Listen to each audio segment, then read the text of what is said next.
La ilegibilidad de la chapa, podría decirse, terminó por salvar a un joven que fue detenido por la policía sospechoso de haber robado un teléfono celular. Él dice que es inocente y la fiscalía lo liberó. Esta es la chapa y como verán no se entiende, porque tiene un objeto que la tapa por la mitad.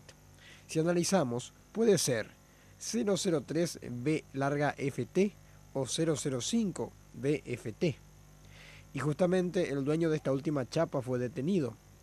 Recapitulando la historia, el 25 de enero último a las 19:30 horas aproximadamente, un motochorro desciende de la moto y roba el celular a Gilda Prieto, que estaba en este Toyota Platz sobre la avenida Mariscal López en Asunción. El robo fue grabado íntegramente y el que fuera detenido, José Daniel Palomo, tuvo como demostrar que él no fue.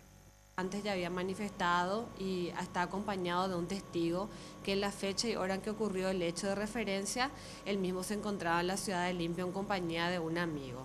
Además, cabe destacar que esta persona no tiene antecedentes penales. Entre tanto, el Ministerio Público aguarda que se detenga al dueño de la otra chapa para que la víctima haga reconocimiento de persona. La mujer dio algunos detalles de lo ocurrido. A los efectos de ver las características físicas y ella podría reconocer.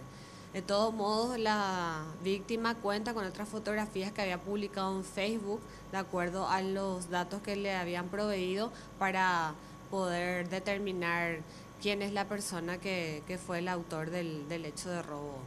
Uno de los testigos declaró también esta mañana y la policía también buscará al dueño de la otra chapa.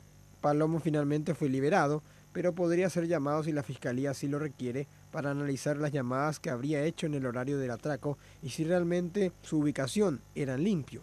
Lo positivo también para el joven es que podrá recuperar su moto, que según dijo ni se parece a la del video. Con esto se produce nuevamente un error de la policía en la detención de una persona.